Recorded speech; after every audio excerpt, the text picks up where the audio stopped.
All right, guys, welcome back. Since we last talked on the Road to Sweden series, I don't think I officially made the announcement, but Columbus Marathon Prep is in full effect. So we are in the second week and second day of Columbus Marathon Prep. And the goal with this marathon is to get my volume higher than it's ever been running.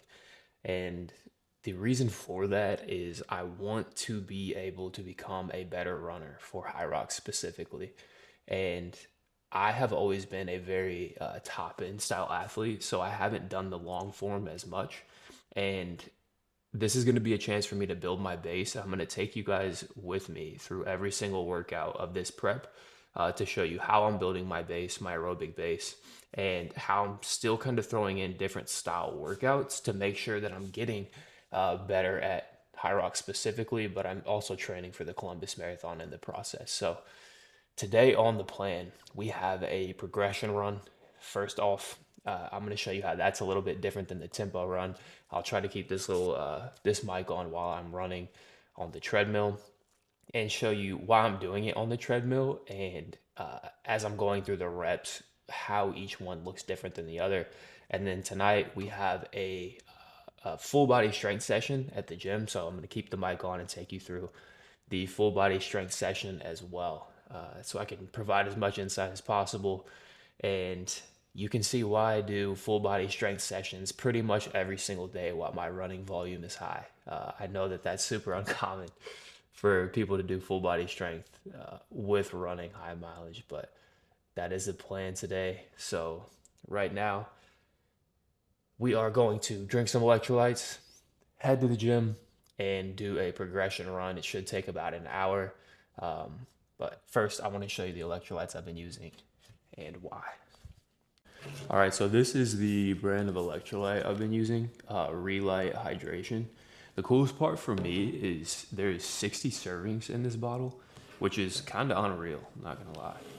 Usually I do, if I'm inside, like I am today on the treadmill, I'll do one scoop of these in about 16 ounces of water and try to sip on that on my way to the training session. So that's what I'll do today. But yeah, those are the electrolytes I've been using right now, and I like them a lot. Now, if I'm outside, this would be a lot different, especially with how humid it's been lately. I do about two scoops in each 16 milliliter flask that I carry with me while I run, which is about 1.5 grams of sodium. And I do that about every 40 minutes. So that just goes to show how hot it's been outside and how much I actually sweat.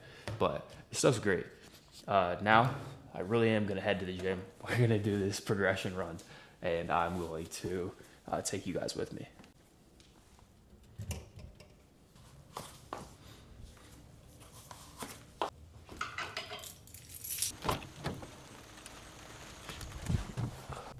All right, so for the workout today, I'm going to explain the breakdown on the splits and how the progression run is set up and kind of what it's meant to do. So, the progression run is kind of exactly what it sounds like it is, but you're going to run faster as the workout goes on. So, it just builds in intensity the entire time until the very end.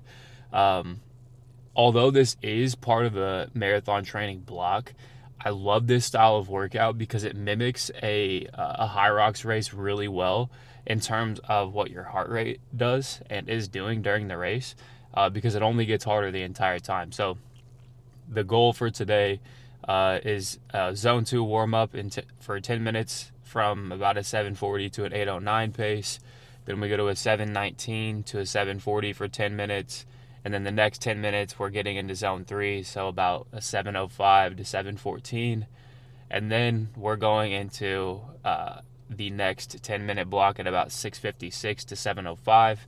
And then the last two are 5-minute blocks, the first one being 6:43 to 6:52, the second one being 6:39 to 6:47. And then we're going to cool down for 10 minutes back in zone 2 again. So yeah, that one's meant to test me for sure. So we'll see what I got in the tank today. That's for sure. We'll see how I'm feeling, how this prep has been kind of for me in terms of doing full body lifts every day and running every day. That way I can be a better runner by the time the High Rock season comes back around. So we're at Foundry.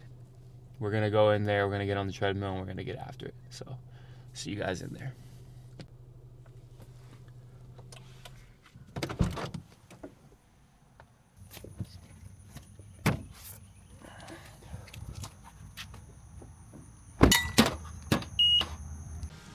Alright, so now for my warm-ups, I always do the same movements, but I'll start out with a single leg stability exercise.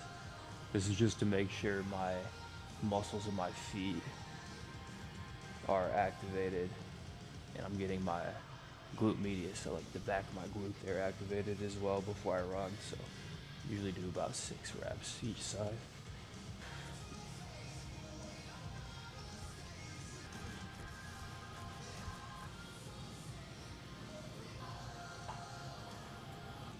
I have learned to never skip my warm-up. I learned that the hard way a million times.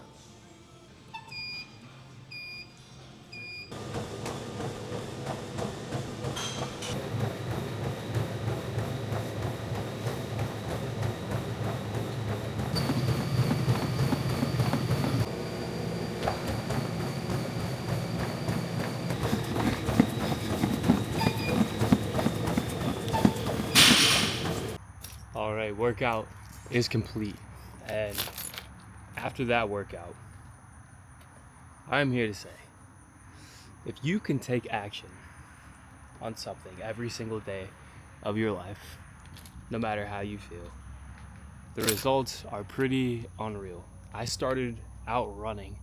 Keep in mind, just running the straights and walking the curves on a track when it was snowing outside. My brother and I did 75 hard. I couldn't even run a lap without my heart rate elevating into the 170s because I came straight from powerlifting to start running. Fast forward about 2 years, and now I'm doing workouts like that. Average pace of 7 minutes, 15 seconds, a minute per mile. Average heart rate 150. The heart rate climbed super steadily throughout the entire workout, obviously, because it's a progression run up to about 171. But that's exactly what you want to see. We finished at paces right around 640. The last interval was 5 minutes at 640, and it felt very smooth, super smooth. Super happy with that workout. Now I'm gonna go back, eat some food, and then we're gonna work on some programs for some people that we're helping out with races, and then people getting back in shape as well.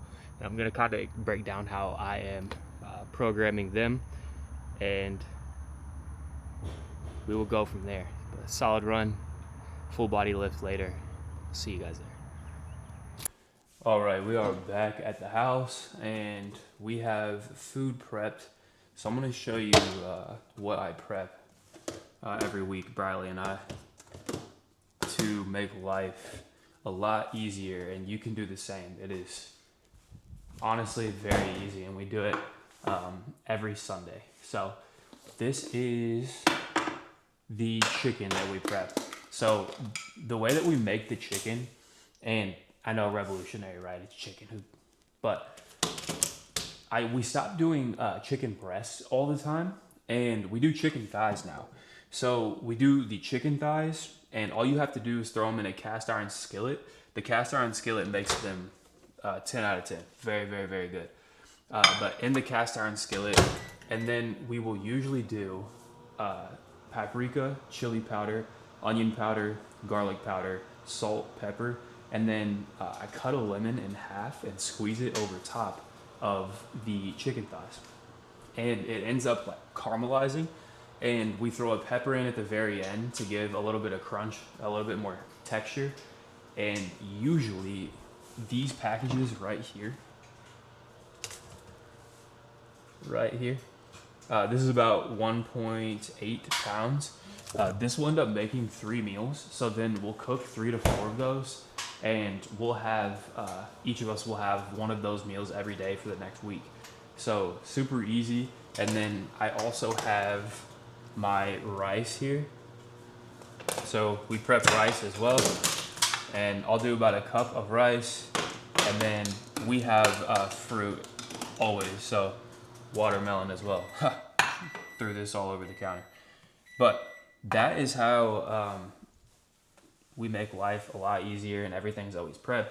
That way we can get more work done, and we're not spending time cooking food all the time. So if you can prep your protein ahead of time, your chicken thighs, and then we prep our beef as well, everything else is usually ready to go, and we'll have to prep rice halfway through the week again. And if we have time, we'll cook dinner a lot throughout the week. But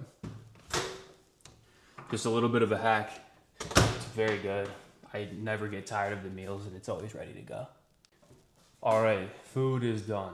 This is the final product. And secret sauce, yellow bird. Dude, this meal, I promise you, I never get tired of this meal. Especially with the watermelon, it's such a good combination. But I do want to talk about one of the clients that I'm programming for right now, just because I'm really excited for him and he's doing a great job. So his name is Chase, and Chase is running the Hot Rod Ultra in Bowling Green. And he's running it in a few months. So we have about 3 months to get Chase ready. And when Chase came to me, Chase was eating, and keep in mind, he's at about 50 to 60 miles per week right now. Chase was eating 400 grams of carbs per day, but he was at 290 grams of protein. So the first thing we did with Chase was we took him from that really high protein amount and bumped him down to about 200 grams of protein and replaced that with carbohydrates. So now he's at around 500 grams of carbohydrates per day that he's loading around his workouts. And we're also bumping his sodium as well. So he was doing 500 milligrams of sodium per hour. And now we're trying to get him more around the 1 gram to 1.5 grams per hour, and seeing how that adjusts with his performance going forward.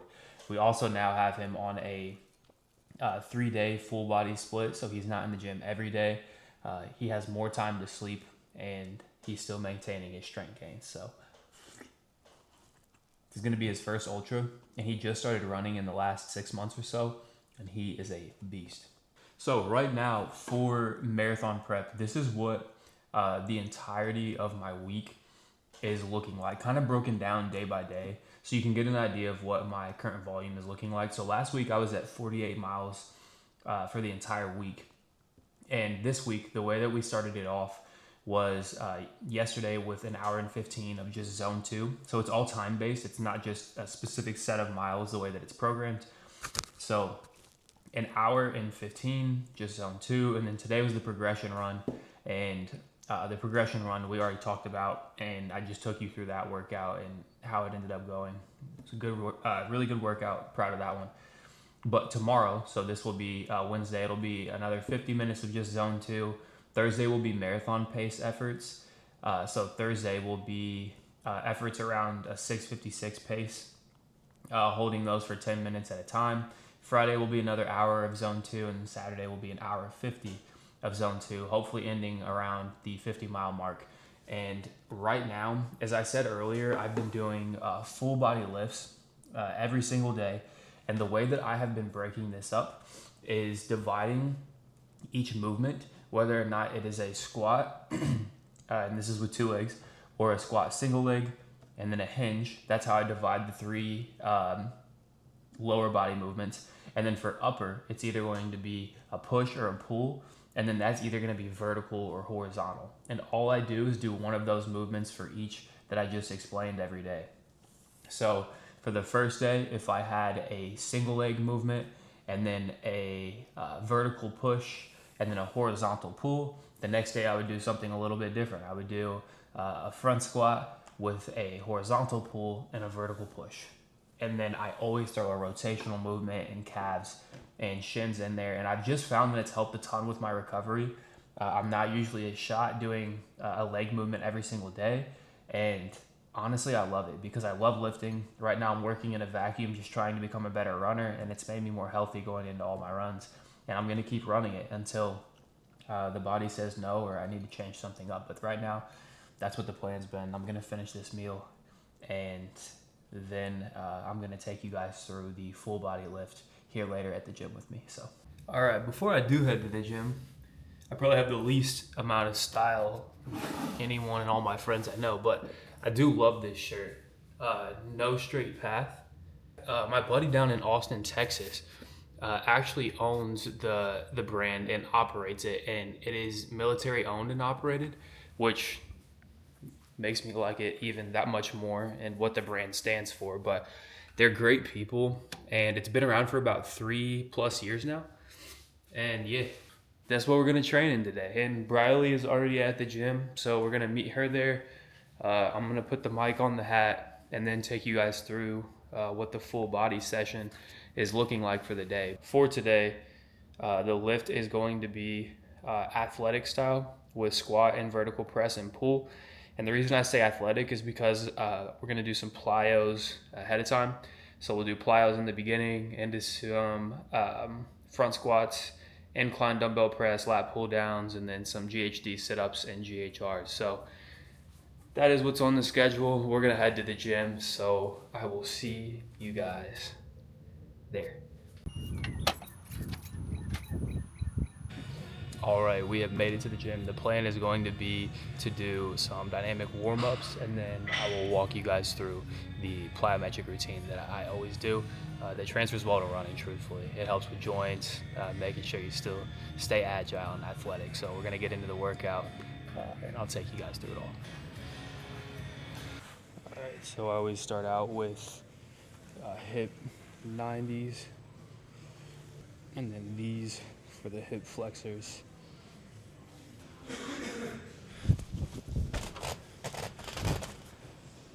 All right, so now we're working more on horizontal movements into explosion. So it'll be 2 side steps into a box jump. And that looks a little high, but let it rock.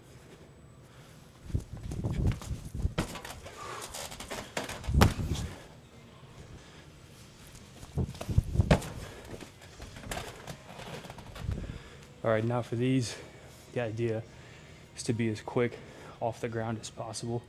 So I'm keeping my legs fairly straight, knees slightly bent. 2 hops into explosion at the end.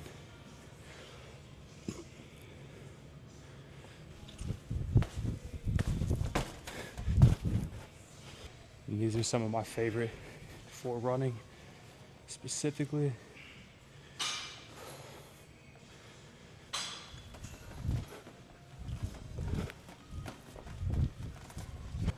Alright, next the plan is to move into some front squats. So this is my favorite warm up. Just rock side to side with the plate in my hands.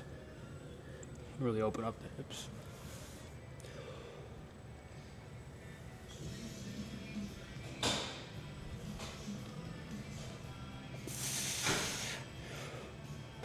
Probably add another 25 to each side.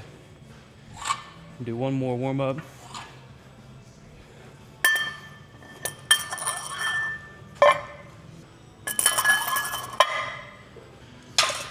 I'm not wearing a belt. With these, to really work on getting the air into my stomach and using my core muscles to brace. Not worried about the weight, more about control.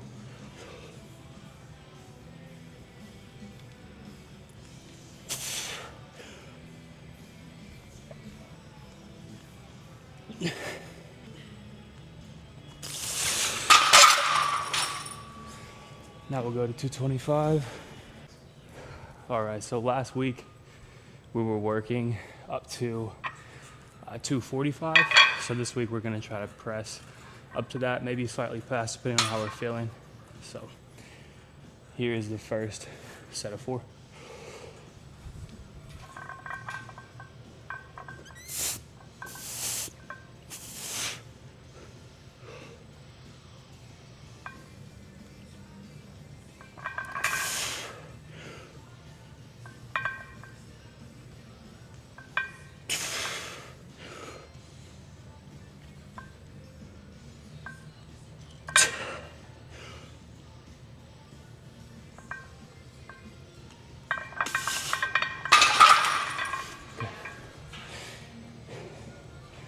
First set, I always smack it.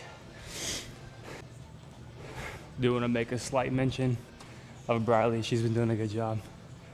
She's on the full body train with us, and she's been crushing it. So got her a membership here.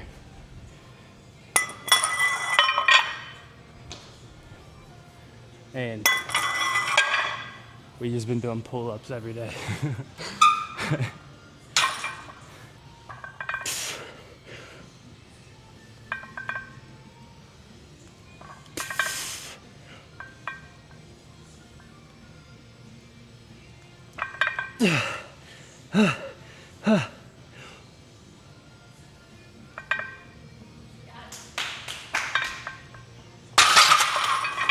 Oh my goodness.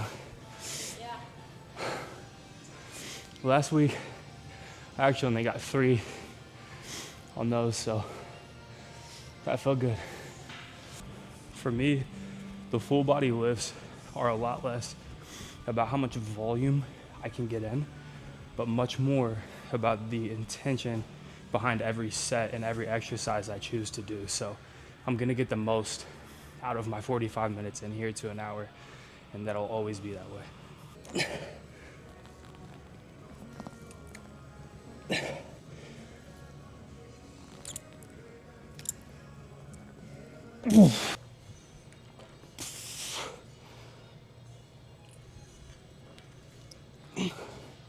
Right now, the focus around really the entire training is just intentionality. With as many miles as I'm doing in marathon prep, everything that I do has to be chosen with a purpose. And I should be doing it for a reason. I'm not just in here doing shit volume and just making up workouts on the go. This is programmed intentionally. I program for myself inside my app and just program my workouts, and they're all ready to go every day, regardless of how I feel. I'm checking those boxes off right there.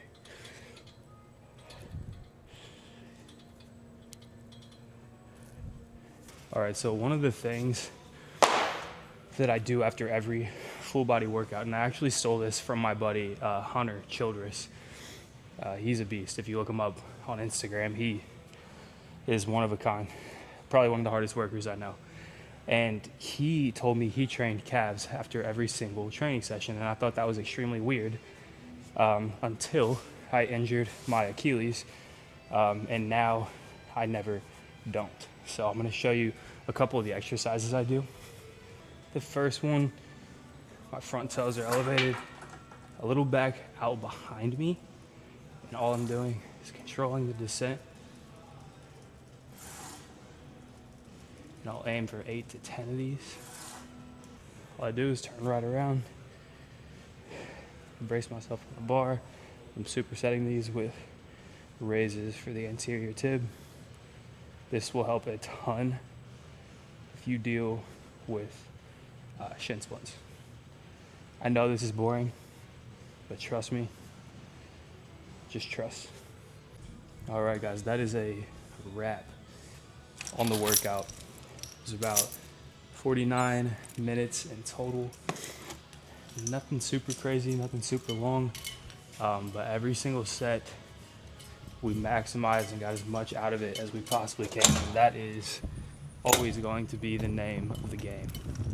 So right now, being 2 weeks into marathon prep, I think a lot of the time it's easy to think about how long I still have to go. Obviously, it's 16 weeks total, only the second weekend, and there's a few big builds throughout the duration of the entire program. But I've said this a few times, and I think that it would hit home for anyone who's also in a similar position, or maybe you're building for an event, or maybe you're trying to get a new job at the company that you work in. I think it really always boils down to picking out 1 to 2, maybe 3 things that you're focused on at a given time. Whenever your focus is spread out across a million different things, especially for me, I notice that's when I'm least effective. But when I'm focused on a couple very specific things, that's when the outcome is usually a lot more in my control and in my favor. So for me right now, if I'm giving an example, I know that being a weaker runner has always been to my detriment when it comes to high rocks. So for me, I know I need to get better at running. So that's why I'm in a marathon prep, so I can sustain longer intervals at sucky paces, if you want to put it very simply. And I'm focusing on full body lifts, compound movements. That way it facilitates recovery. I'm still maintaining my muscle mass and strength, and making sure that I'm going into every run healthy and able as I can be. Now, on the personal and more professional side, I'm just dialed in on building my fitness coaching business. That is it. And I'm dialed in on the content. I want to be able to bring people through the process of everything I do, not just talk at or just show my journey. I want to be able to provide value to you if you come to my videos and watch. I don't want you to be able to just come by, watch Brandon work out, and you leave. I want you to come and leave with something, leave with knowledge, inspiration, or something to take back and put towards your own goals or your own plan moving forward. But enough of me talking. We're gonna go home. We're making dinner, I believe. We're making some beef and potato bowls. But I won't bore you with any more food for the rest of the day, and just gonna wrap the video up here. But I hope that you guys got something out of the video and getting to see a little bit of what my week's training is looking like building for the Columbus Marathon. I'm going to continue to do these videos every single week to take you through and document the entire process, and hopefully we can find a half marathon here in the next 8 weeks or so before the marathon, just to throw a little race in the mix to get prepared for 26.2. But other than that, I hope you guys crush the rest of your week. Appreciate you coming by and watching, as always. Truly, if you do come by and watch these videos or reach out to me, I can't tell you how much I appreciate it, and I hope that I have some form of a positive impact on your life, because that is why I do them. So that being said, y'all have a great week. I'll see you in the next one.